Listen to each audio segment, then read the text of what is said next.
लड़ाई जीतकर राजा कृष्णदेव राय ने विजय उत्सव मनाया।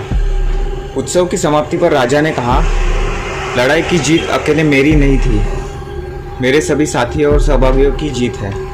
मैं चाहता हूँ कि मेरे मित्र मंत्रिमंडल के सभी सदस्य इस अवसर पर पुरस्कार प्राप्त करें। आप सभी लोग अपनी अपनी पसंद का पुरस्कार लें, परंतु एक शर्त है कि सभी को अलग अलग पुरस्कार लेने होंगे।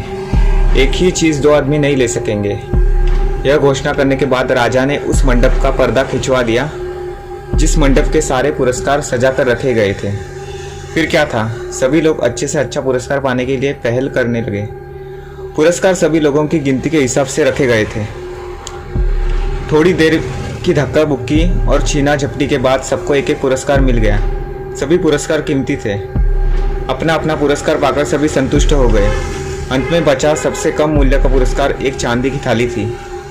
यह पुरस्कार उस आदमी को मिलना था जो दरबार में सबके बाद पहुंचे, यानी देर से पहुंचने का दंड। सब लोगों ने जब हिसाब लगाया तो पता चला कि श्रीमान तेनालीराम अभी तक नहीं पहुंचे हैं। यह जानकर सभी खुश थे। सभी ने सोचा कि इस बेतुके, बेढंगे वो सस्ते पुरस्कार को पाते हुए सब तेनालीराम को खूब चिढ़ाएंगे, बड़ा मज़ा आएगा।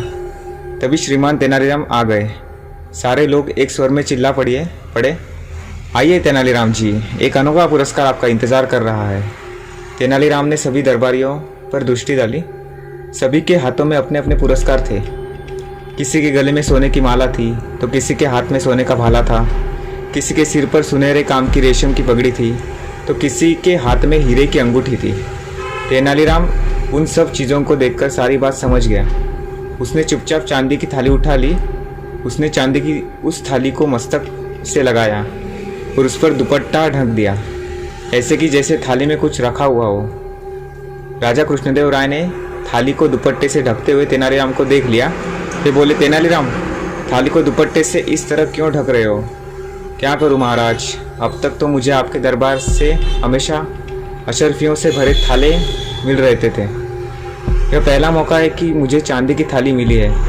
मैं इस थाल को इसलिए दुपट्टे से ढक रहा हूँ ताकि आपकी बात कायम रहे। सब यही समझे कि तेनालीराम को इस बार भी पुरस्कार में थाली भरकर अशरफिया पुरस्कार में दी गई है। महाराज तेनालीराम की चतुराई भरी बातों से प्रसन्न हो गए। उन्होंने गले से अपना बहुमूल्य हार उतारा और कहा, तेनालीराम, तुमने आज भी खाली नहीं रहेगी। आज उसमें सबसे बहुमूल्य पुरस्कार होगा।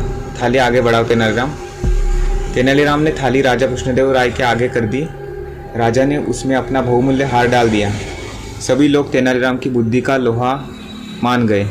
थोड़ी देर पहले जो दरबारी उसका मजाक उड़ा रहे थे, वे सब भीगी बिल्ली बन के एक दूसरे का मुंह देख रहे थे, क्योंकि सबसे कीमती पुरस्कार इस बार भी तेनालीराम को ही मिला था। धन्यवाद।